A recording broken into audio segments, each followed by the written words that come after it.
I will remove this object here, and I will call also by the same way a plaster model that time.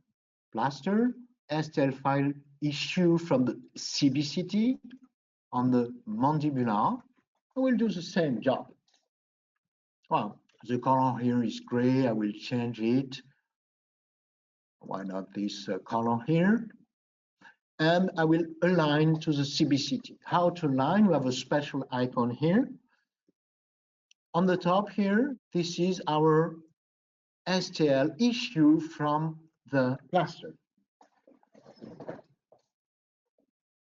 And the STL file you see is issue from that plaster model here. I did on myself. Well, I position my STL object. I also position more or less in the same way the CBCT, like this. First, I synchronize the movement. After, I just have to select similar points on the top here, and on the bottom, I choose some cuspid points. 1, 2, 3, 4, 5. 1, 2, 3, 4, 5. Okay, and then next point.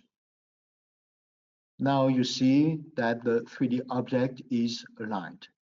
When it's finished, I just click on that icon here. Now my STL file is perfectly aligned with my CBCT. You may see the profile also of the object, means you may realign or readjust a little bit the position if desired. Reset the position, call back my axis, I go on that area.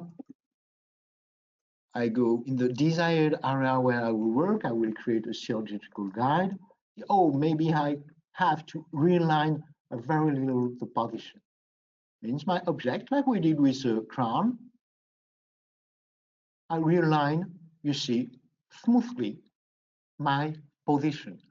I may also check the profile of it, and I also may realign smoothly the position of it.